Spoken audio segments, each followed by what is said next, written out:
5, 4, 3, 2, 1. We have ignition. Strap in.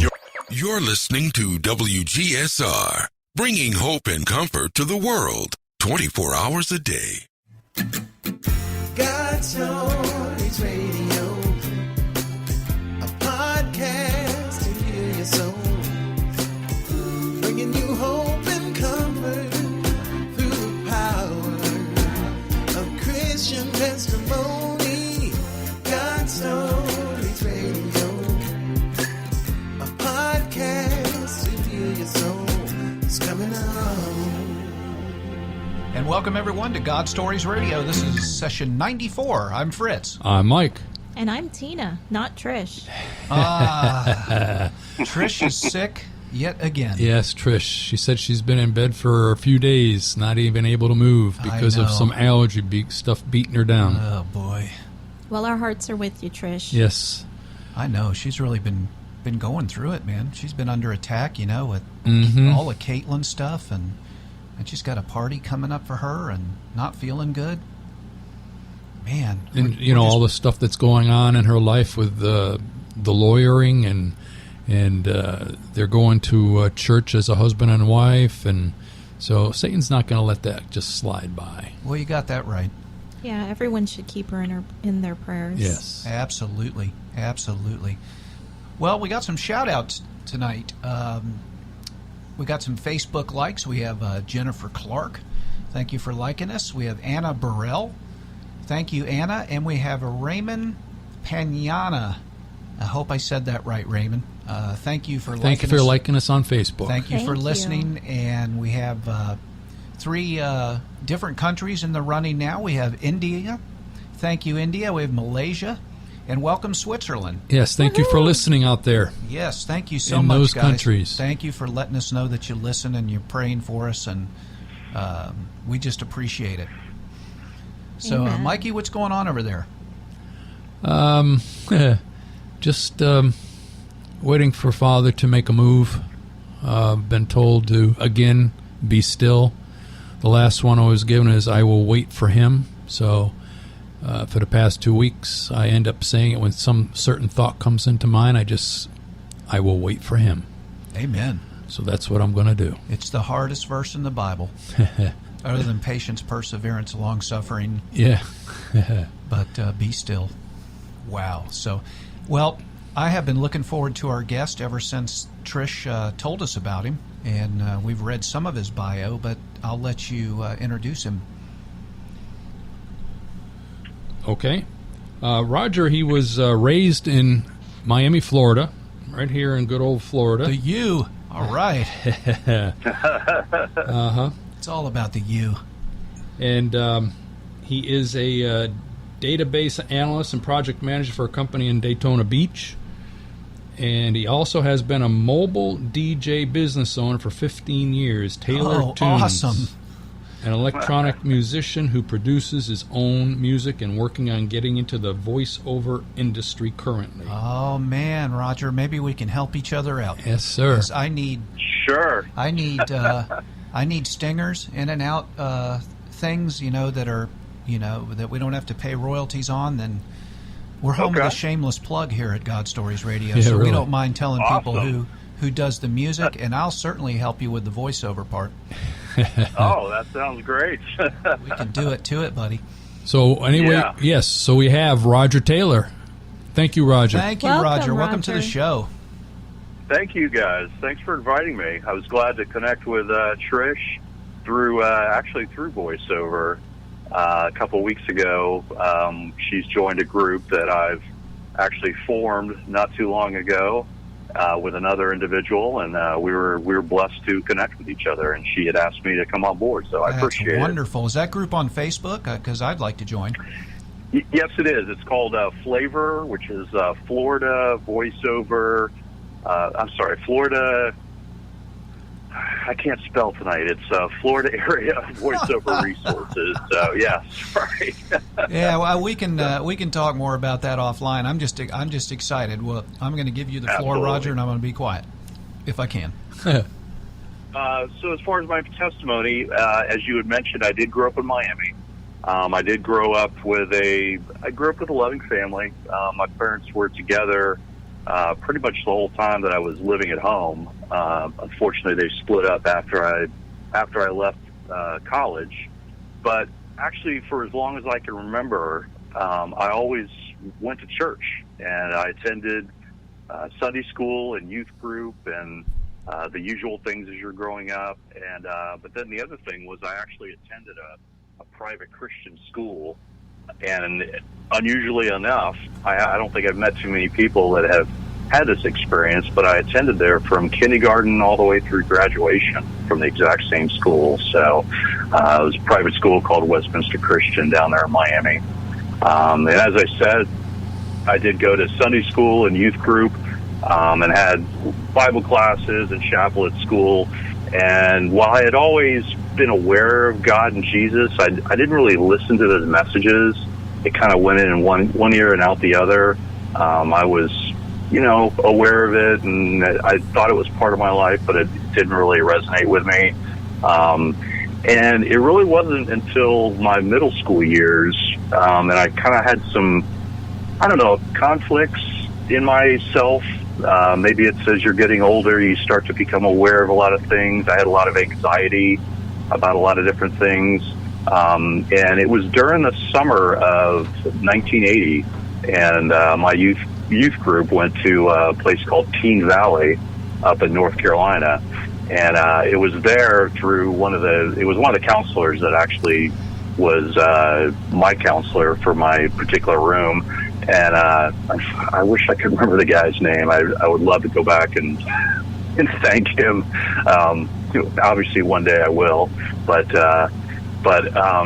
it was actually through him that I was brought face to face, with my sin and my separation from God, and the need, for Christ and the free gift of salvation. And I actually had one of those emotional conversion experiences, and I was kind of, weeping, and it was one of those, I think it was like one of the last nights, and it was one of those kind of very emotional experience. And I do remember coming back, and my mother noticed kind of a difference in me. She was a teacher actually at the school, and of course we all went to church together, but there wasn't a lot of being demonstrative about faith and stuff. I mean, we prayed, before dinner and meals and things like that, but there wasn't a whole lot of talk about that. But my mom taught Bible and stuff, and she tried to share some of that with me or my brother. But I remember one time she walked in, I guess it was a couple weeks after being there, and she found me reading the Bible, and she kind of was like, great, and I told her about my experience, and I would like to say that's where it ended, and everything was great from then on. But I can readily identify with the prodigal son, because really over the next few years, the latter part of my middle school years and then into my high school years, because of my mom being a teacher there, unfortunately, even at a Christian school, I was kind of picked on. Some kids would harass me because of my mother. They didn't like my mother as a teacher. They would just be kind of ugly, unfortunately. And I didn't really have a real good I didn't have a spiritual mentor back then. Looking back, I don't know if it was just my church or maybe it was the time. I know nowadays at our church, we really try to push someone to disciple and, help to shepherd somebody along. But I didn't know about that. So I kind of, even though I was still in those surroundings of a Christian school and a church and everything, I didn't really have someone to guide me along. And really, I kind of began to drift from my faith. Wasn't becoming an atheist, but I really wasn't living as a Christian. And it just kind of started to sort of slide.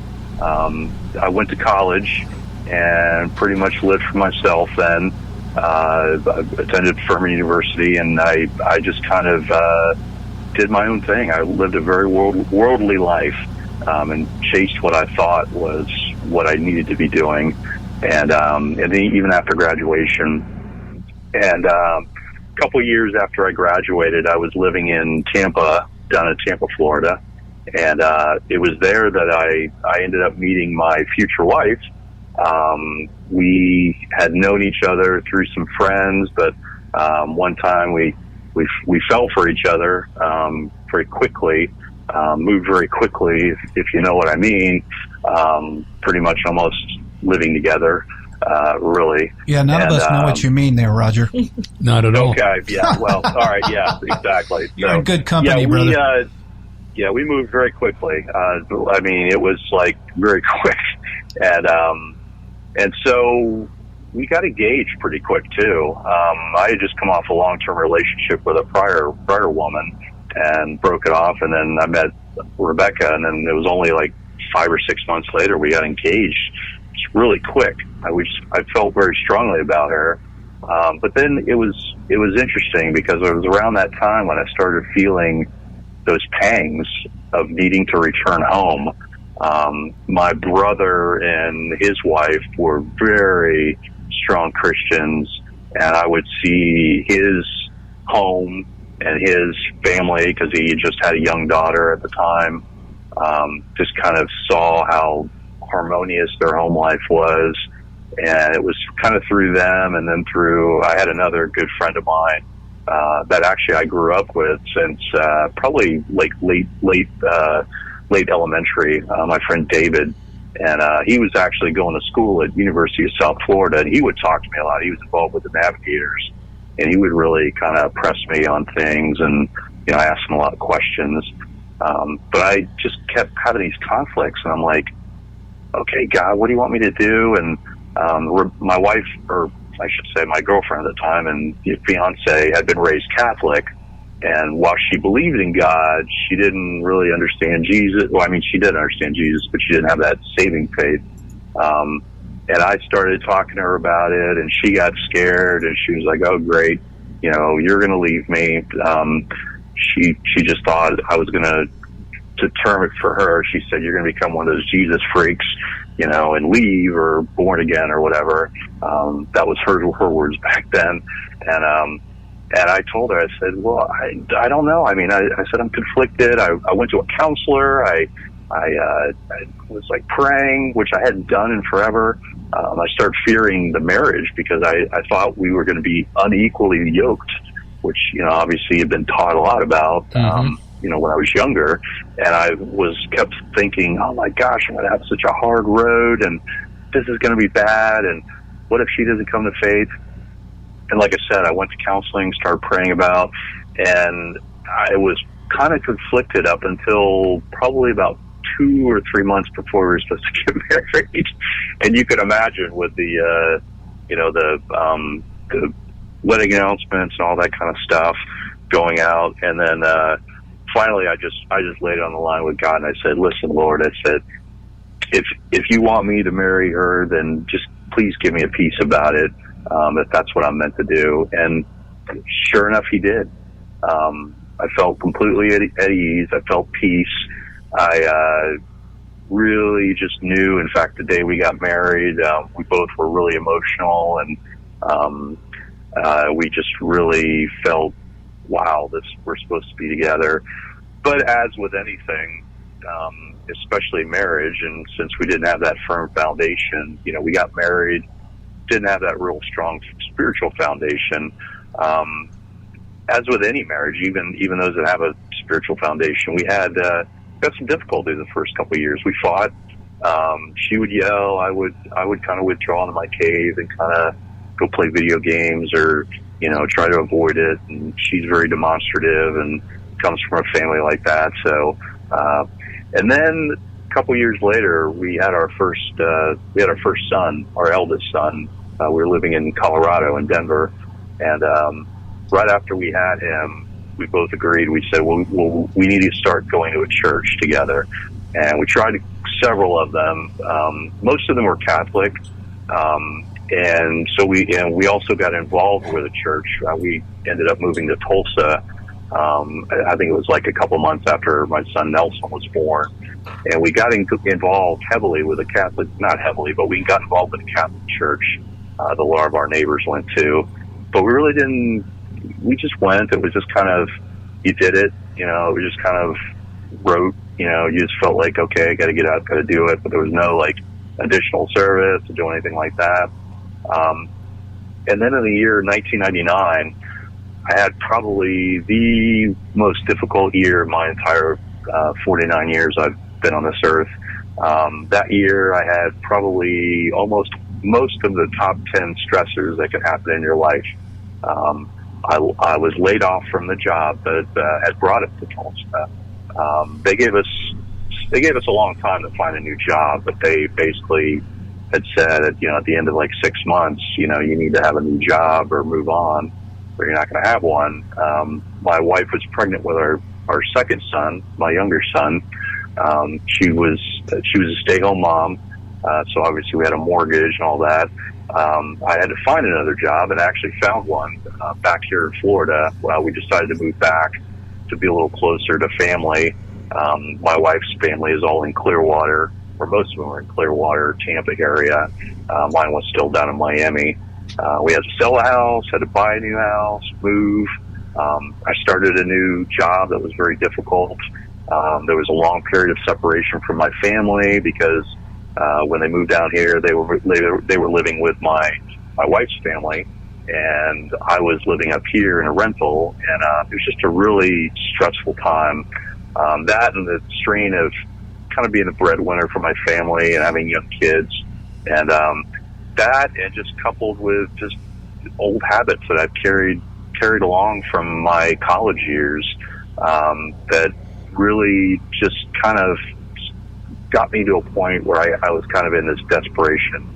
I wasn't in a good relationship with Christ. I mean, I knew he was there, but I wasn't in the Word. I wasn't praying. I wasn't doing a lot of that kind of stuff.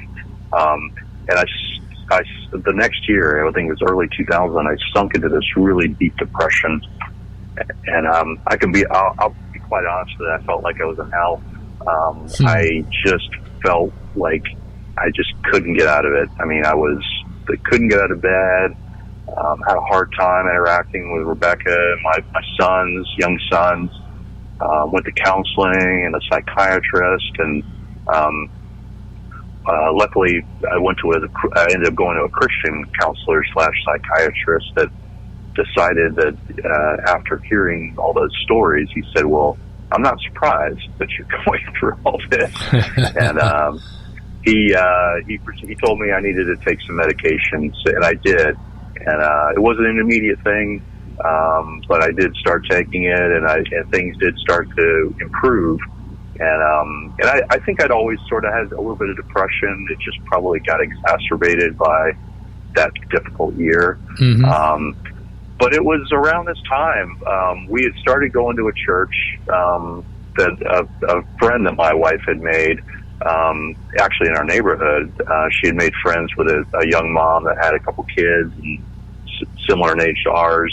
And actually around this time, she had started going to Mothers of Preschool program, MOPS, mm-hmm. at the church that we're at now, Christ Community.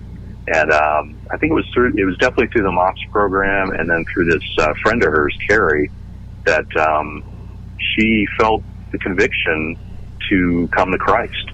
And it wasn't because of me. I think there have been times I know I had secretly prayed or said something about it, or maybe just kind of, I don't know, but it definitely wasn't due to anything I did. But it was a kind of a secret answer to prayer. One night she came home from seeing her friend Carrie, and she said, I got something to talk to you about. And I was like, oh, geez, what's this going to be? I mean, I already had a crazy year. And she said, well, I'm gonna give my life to Christ. And I was just like, holy cow, I just couldn't believe it. I was so overjoyed. We both prayed together. I rededicated my life back to him. I mean, she knew that I knew all about that, and had been a professing Christian, or whatever you want to say, a relapsed one. But so I came back, and again, now as we well know, I mean, everything doesn't go smoothly. No. You know, I mean, there's always bumps in the road, but I will say the before Christ in our lives and then after has been night and day. Having Christ in our lives and our families has greatly impacted our family life and our marriage and our roles as parents. We look back on our 21, we've been married, actually, we've just celebrated 22 years this past February. A couple months ago. Congratulations. Hey, you don't hear that very often anymore. Yeah, thank you. Yes, in fact, we have a lot of people that we knew in our early years of being here from when the kids were in some of the local schools that we were kind of commensurating about it, and it seems like a majority of the people that we knew are divorced, having lots of different problems and things like that, and we look at each other and we're like, wow, why are we so blessed? I mean, we know it's because of him. Yes. Yeah, no, I know that, but we continually give thanks, and are like, and then we have two wonderful sons. My eldest is a freshman at Georgia Tech with an Air Force scholarship, doing computer science, heavily involved with RUF, which is Reformed University Fellowship. Very heavily involved with that. He's going to come home and help out with the youth group. And then our younger son is a junior. But anyways, they're just have been the most wonderful sons that we could ask for, and just very loving. We're a very close family. We continually have talked, the two of us, about how much he's blessed us. And even in times of, there's been times, I don't know about you men, I don't know if women struggle with this as much, but there's always this comparison thing. You know, you see other people, you know, maybe being more successful or having a bigger house or a bigger or different car or fancy this or fancy that. But I know I can do that to myself sometimes, and I'm blessed because I have a wife that whenever I talk to her about that, she's like, what are you worried about all that? You know, she's like, what? We have each other, we have God, we have, you know, what more do we need? Mm-hmm. You know, we do have a house. We don't have the fanciest house. We've got cars. We don't have fancy cars, but who cares? What if we had all that stuff and we didn't love each other? We didn't have God, or we were, you know, hated each other or whatever. My wife has given me the I love you smirk across the table right now, Roger. So I just wanted to let you know you're dead on. I think we just had this conversation the other night, didn't we? Good. Well, I've talked to many other men at my church with my men's group and some other things I'm involved with there, and also my pastor, Larry Kirk. Man, I talk a lot about these kind of things with him, and he shares the same kind of thing. I mean, he says even pastors go through that, where they compare themselves to other pastors and think, man, you know, if I could be like so and so, which I mean, my pastor, I can't say enough good things about my pastor, Larry Kirk. He's just such a servant of God, and just so solid. And then to hear that he even struggles with those kind of thoughts, I'm like, okay, I guess I'm not as weird as I thought. What's the name of the church again, Roger, just in case somebody's listening that's in your area? Yeah, it's Christ Community Church. It's in Daytona Beach. It's just north of International Speedway on Williamson Boulevard. We're right near the Speedway, actually. And it's an evangelical free church. And I'm actually an elder there, and I've been involved with the men's ministry for many years. It's really helped me a lot. I'll tell you that the biggest thing that's helped me in the last many years has been involvement with my church, actually starting in my men's group, because we try to be very transparent. We all know that we still struggle with sin, temptation, being in the world, being influenced by those things, you know, all sorts of things, you know, lust and, you know, whatever. I mean, you name it. I mean, yeah, you all know. Oh yeah, the long list of things that can affect all of us. Well, the Bible is all about relationships. Exactly, and that's been the biggest thing I think that's helped me with some of my struggles and either overcoming them or helping to keep them at bay has been just that transparency and sharing with other men, Absolutely. being open about my issues, not putting on a face and saying I'm perfect, because I am not. In fact, when my pastor Larry told me, I think it was like 3 years ago, he said, "Hey," and I guess my name had come up to be an elder many years ago, but I was traveling and I couldn't do it. But it came up again, and he's like, "Man, I think you really need to do this time." And I was like, I told Larry, I said, "Larry," I said, "Really?" I said, "You know my background." I said, you know my weakness and all that kind of stuff. And, I just didn't feel worthy. And he's like, "That's exactly why we need you." Because you do know what your weaknesses are, and you are aware of them, and you're working on them, and you are open and transparent about it. And that's been really refreshing, because I'm sure, I don't know, I know there are other churches like that. I didn't have a lot of experience with other places like that, but I would hope there are a lot of places like that where you can just feel open. And I definitely know that, my foundation is in Him, because otherwise I'd feel like I was blowing in the wind and aimless. He gives me hope for the future and the assurances, even through the storms. I mean, even though I told you the stuff that happened in 1999, I had a couple of different job issues happen in the last 10, 15 years. I mean, I could go on a long time, but I'm not going to. But He's been there with me. There was just real quick, I'll just finish with this. But there was one time 5 years ago, and I physically felt Him put His hand on my shoulder, and He told me it was going to be okay. Was when I had been working for a company right here in Daytona, and I was working my way up. Actually, I took a huge pay cut because had been out of work for a long time. Took a huge pay cut. Was working this job that was making money I'd made probably when I first met my wife, and so I'm working, and then all of a sudden, like within a year, they realized, hey, he's got all this great experience as a project manager and IT background, and so they moved me up, and I get promoted, and I kind of feel like I'm Joseph. I got sprung from the prison. Here I am. And I'm working with the CEO and vice presidents and advising them and working on big projects, and it was like, wow, God. I mean, they give me an increase and all that, and I'm like, wow, this is great. I'm moving up, and then I get laid off. They went through some financial turmoil, and the CEO called me in. And I started to get a little upset, because I was like, I've been here before, and I was almost like, why, God? I mean, you brought me here. I've got a wife and kids and all this kind of stuff. But I was about to get upset, and then, I mean, clear as day, and I still talk about it to this day. He put His hand on me, and I did hear Him tell me. He said, "It'll be okay, Roger," and it was. And He brought me a job pretty quickly, not too long after that. I mean, in record time.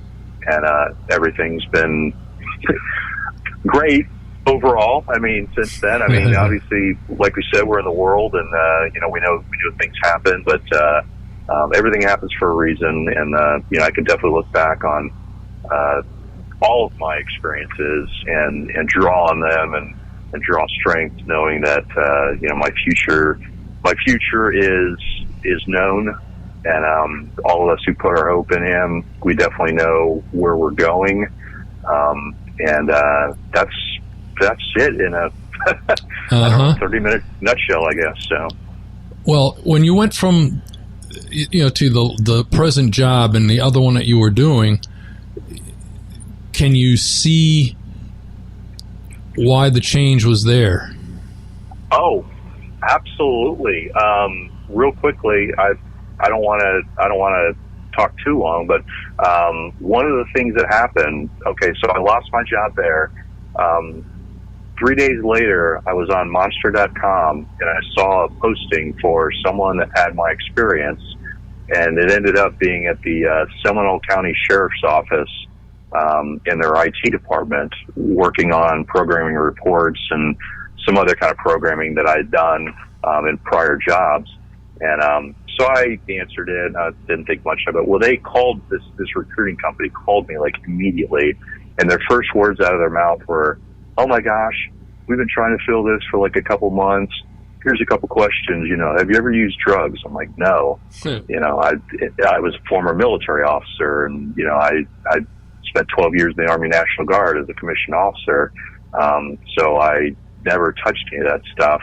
And then they were like, "Well, have you ever had a felony, been in jail?" I was like, "No, never. I've got a clean record." And they're like, "Wow, we're going to put you in for a background check. Is there anything we should know about?" I'm like, "No, I'm clean." The background check should have taken a month. It took a week. And when I went in to start working with my boss, Mary, she told me, she says, "I don't think I've ever had the background check take that short." And I knew who it was. You bet. In fact, one of the other ladies there that I worked with, that was a believer, I shared that with her, and she's like, "Yep." She said this was meant to be, and it was great because Sylvia and I sat in the same office together, and she was a very strong, committed Christian, and so we talk a lot about our faith and things. And then real quickly, so I was only there like 8 or 9 months. So I was contracting with them. So obviously a contract can come to an end. And round about the time when, luckily my boss gave me like a long time. I mean, I think it was like summertime, and she said, "I can have you through the end of the year. So you've got like 6 months." And I said, "Okay, well, thank you. I'll just have to start considering something."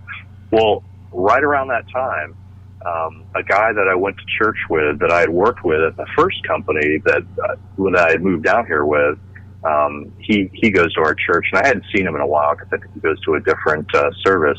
And I heard he had gotten laid off from that company and had found another job pretty quickly. And so I ran into this. His name was Guy. And so I ran into the guy at church like one Sunday. I was driving in, and he was walking up. I was like, "Hey, Guy, how you doing, buddy? You okay?" He's like, "Yeah, I got a great job." And he points to the building right next to our church, next to our parking lot.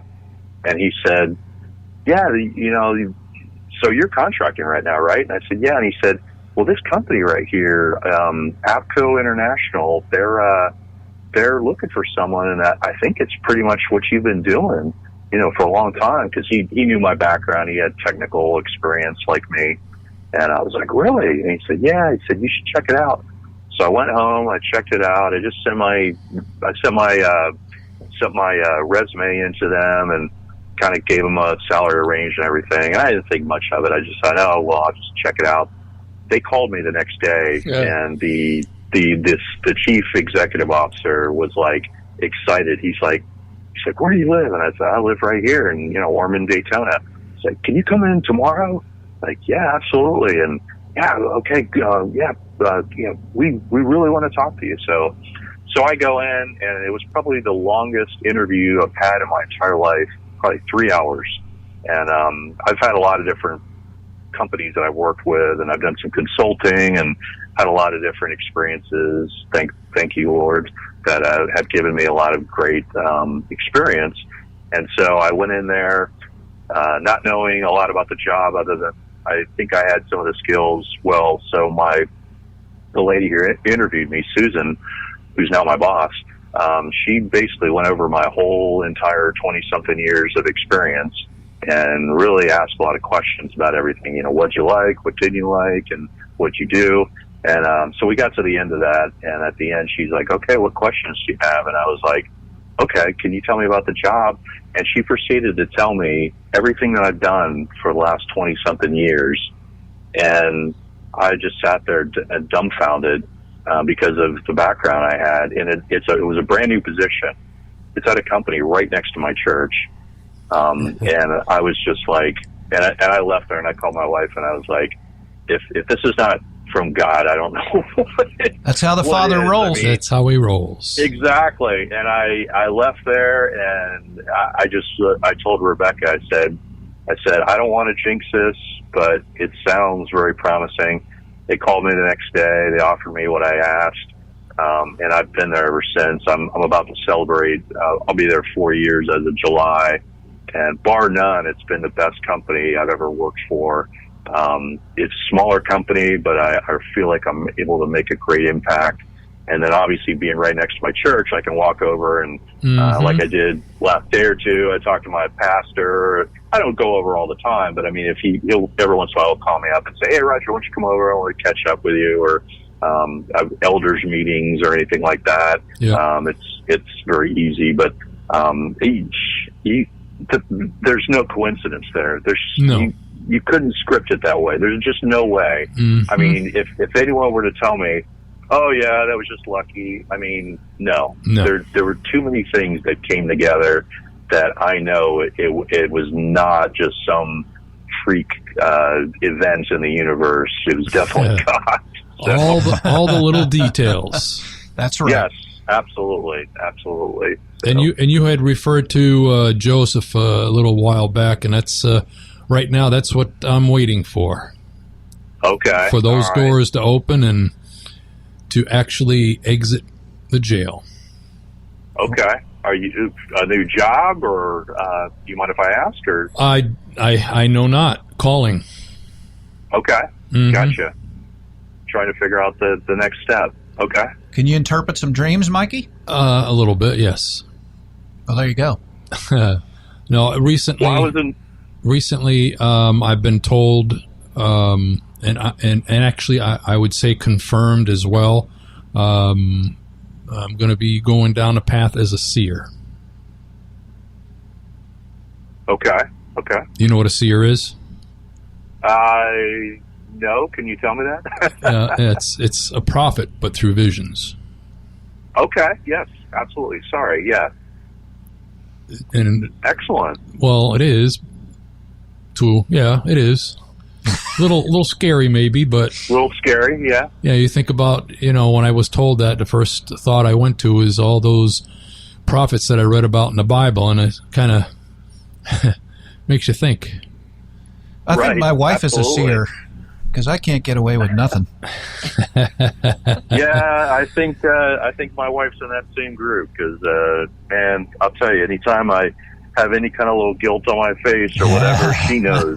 And she knows when something's going on with our boys. And yeah, you bet. The women's intuition, man, God definitely built that into them very well. Mm-hmm. Something I wish I had sometimes, but no, unfortunately not. So we need it so we can keep an eye on our kids. Yes, absolutely. I believe it. I totally believe it. That's a gift that He's given you. But well, I was going to say, was it your testimony where you talked about never having done anything with the radio? Is that right, or yes. Was it?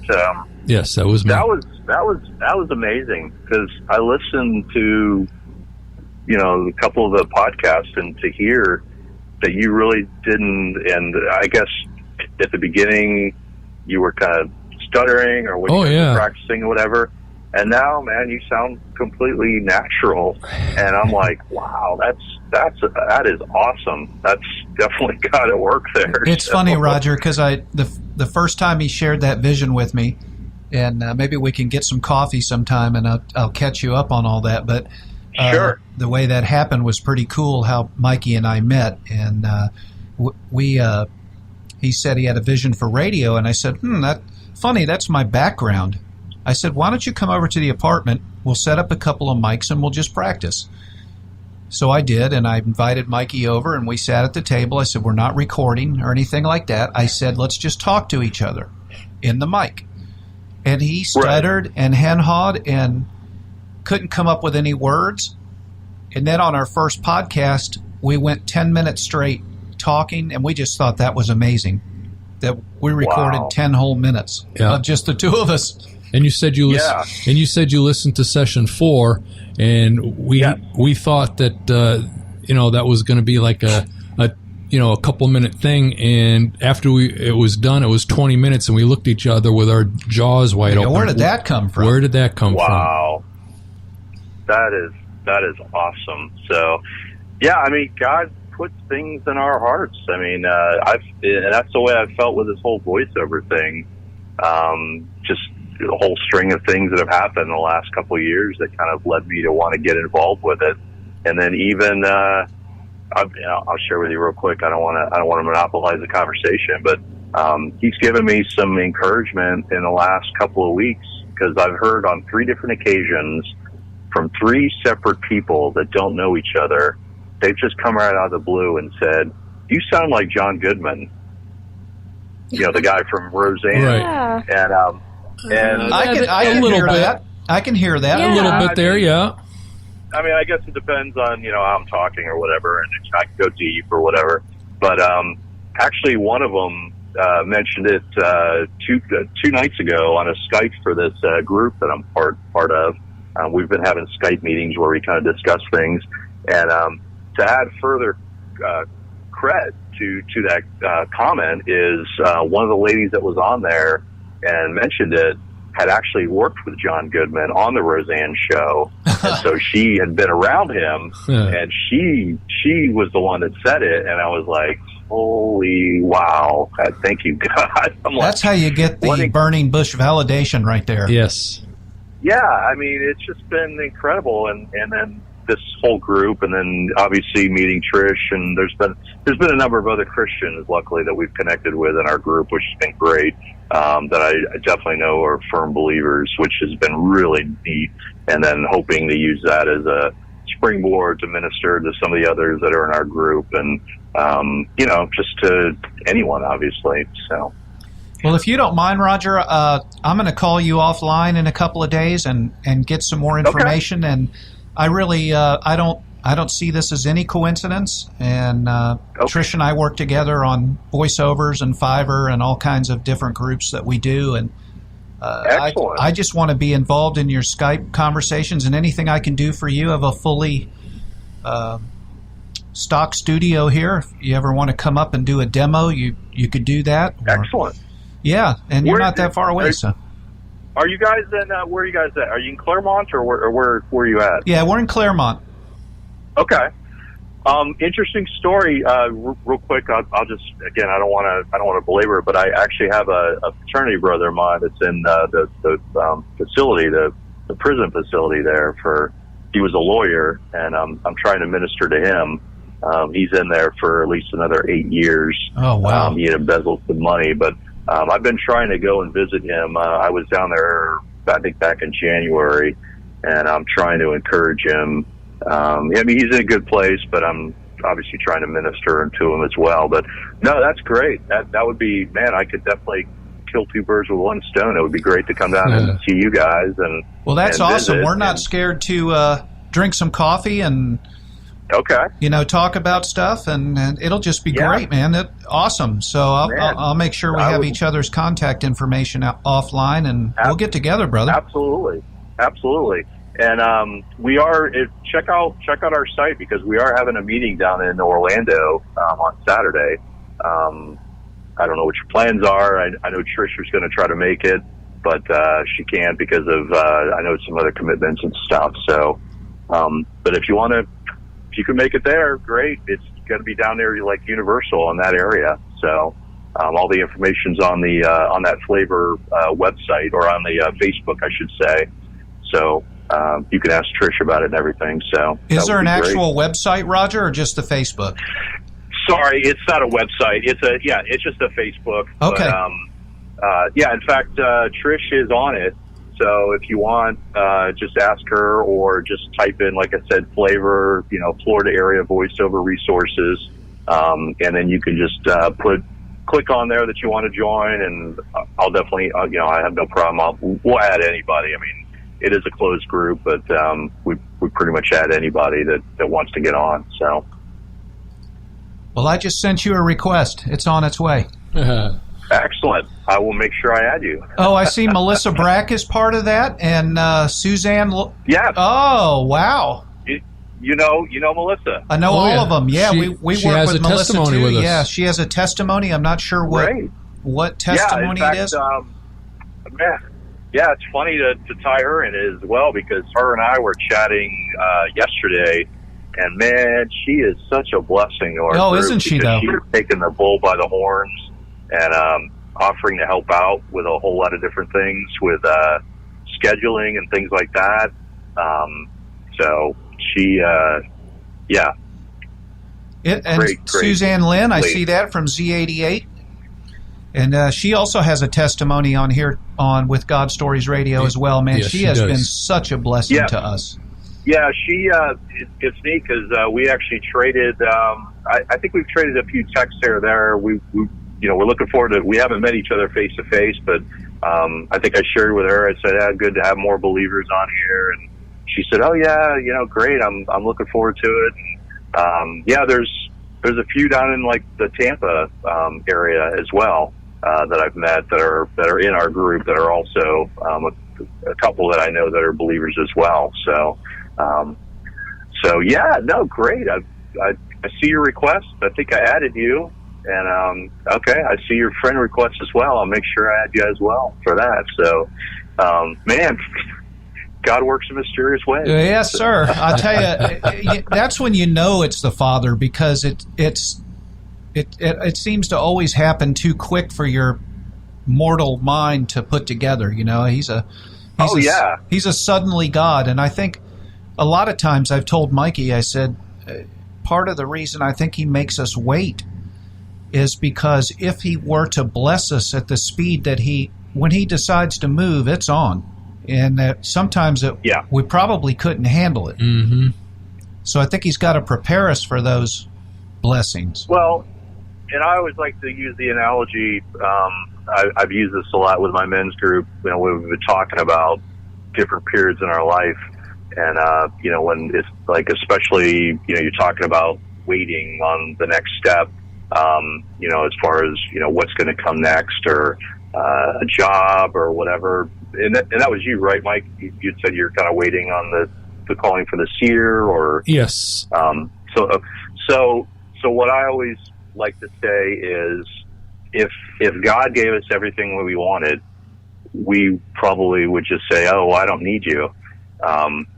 We would be self-sufficient, or we would think we were self-sufficient, or not. And if He just gave me instant success in voiceover, and He gave me a huge house and fancy cars and whatever, trips overseas or whatever I can think of, then I would be like, okay, well, hey, I can do this all on my own. And I think he obviously wants us to rely on Him. And absolutely. But I think if you let me know what He is presently bringing forth, a few years ago, I probably would have ran the other way. Yeah, exactly. I'd have been chasing you, Mikey. There's no doubt about it. Absolutely. Well, Roger, your session 94, does that number mean anything to you? A lot of times when we have testimonies, the number testimony that they are usually has a significant meaning. You know what? 1994 was the year I got married, and that was that time that I just told you about. That is wow. That is amazing. So, we always ask because always somebody has a, it might not be the two numbers, or it might be the two numbers added together means something, so that is so neat. Wow. Absolutely. That's a pivotal year. I even posted a picture earlier today of my family. I see that. I'm on your wall right now, and I see your family. It's a good-looking group. Thank you. That's my wife and my two sons. I just love them so much. And I just, every once in a while, I'll post mushy stuff and to say how much God's blessed us, that I had my wife, and, that she bore me these two wonderful, beautiful sons. And I thank God daily for her, and just her love and everything. Bet. So you bet. Yeah. Fantastic. Man, what a blessing. Thank you so much for coming on, Roger. Yes, thank you very much, Roger. Thank you all for having me. I mean, this has been a blessing, and I'm hoping it blesses somebody else or other people. My little story, but I know listening to other people's always inspires me. Listening to yours, Mike. About the talking and wanting to get into radio, and absolutely. I'm gonna have to go out. I got a lot of catching up to do now to go out and listen to all the other 90-something. And I will. I promise.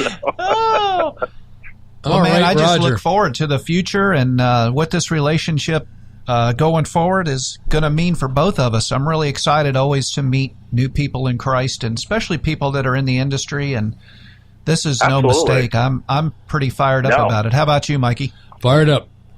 I just Absolutely. love doing this. Oh man, we want to do it full time so Absolutely. bad, Roger. We really, really do. Hey, me too, man. So let's all pray each other up, and then we can get there. So that'd be awesome. Wow, amen to that. Amen to that. Well, listen, if you want to contact us, if you want to more information on Roger, just contact us at godstoriesradio@gmail.com. Okay. What else can they do, Mikey? They can tweet us. They can tweet us at twitter.com Okay. slash Twitter. Okay. God Stories Radio and facebook.com slash God Stories Radio. Like us, and we'll do a shout out before each show. And we Follow us on iHeart. Follow us on iHeartRadio. We just love to see the people that are listening all the time on iHeart. What a great venue, Mikey, that has been for us. And Father opened that up, and it's still open my for. gosh! Oh yes. my goodness! Oh, just amazing. People all over the world, and don't forget about WGSR.net. That is Streaming 24/7. 24 hours a day. You can get your fix, your Mikey fix. If you're laying in bed at 4 a.m. and you're going, man, I really miss Mikey. You can tune in, WGSR.net. It's always running, always there, always bringing hope and encouragement 24 hours a day. In fact, we have a lot of countries, Mikey, that listen, while we're sleeping. WGSR is ministering overseas, when we're in bed. So That's cool. I just praise God for that. Absolutely. What a great meeting. So, well, that about wraps it up for session 94. Roger, thanks again for coming on the show, and we look forward to chatting offline and hooking up here Absolutely. soon. Thank you very much. It's been a blessing for me. It's been a blessing for us, Oh, you and betcha. hopefully for others out there. You betcha. As Mikey always says, there's some ones that needed to hear that. Yes. All right. Well, that wraps it up for session 94. I'm Fritz. I'm Mike. God bless. God bless. God bless. Spend today in a conversation in the mirror, face to face with somebody less than perfect. I wouldn't choose me